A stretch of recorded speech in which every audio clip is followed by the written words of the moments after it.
Well, Danny, Oxford United on Saturday. What is your side going to have to do to pick up a result? Well, I think we're going to have to play at our very, very best. I think there's a lot to like about the Oxford United team. Carl Robinson has been with that group for a long time now. I think that they're a good team in possession. I think they have some really good patterns of play. I think they have some really good rotation and ask lots of questions of you defensively.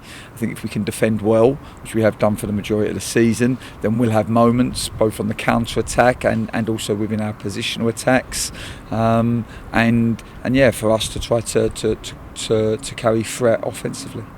What does the week look like for you on the training pitch? Obviously you started off on Monday with that game. Yeah, well, it's been a different week for us because obviously you don't normally play on the Monday, but we had the game against Charlton. We then trained on the Tuesday. I think the group that played had a recovery day, and the group that didn't trained, and we had a good session with them. Got some good intensities out of them, and then we've had good preparation, an extra day preparation, if you like, into tomorrow's game. So that has helped. It's given us some good opportunity to keep working on the grass. We haven't quite got the performance where we want it to be since that COVID break, and we've been working hard to try to put that right. You have been having good moments in games, and you come away from some games with positives. Do you feel like you just need one result to go your way and then you can kickstart another run of form like you had pre the COVID break? Well, I think like you said, we had a 10-game unbeaten run in the league prior to the COVID break. I think since the COVID break, we've had good starts in the majority of our games, and probably haven't got value for those starts by scoring the first goal. We've got some new players in the group, and the relationships take time. It just doesn't happen overnight, and obviously new personnel come in, and it slightly tweaks the personality and the character of the team, and then you have to slightly adapt the tactics. Never change the principles, but slightly adapt the tactics to get the best out of the players in the group. And we know that in the long term, we've made some really good decisions in January that will help the club for the future.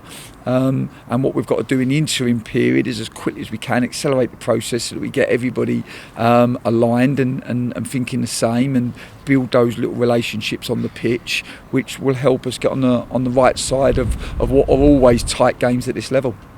Just in terms of injury news, unfortunately it was bad news for Sean Williams. How do you get around that one?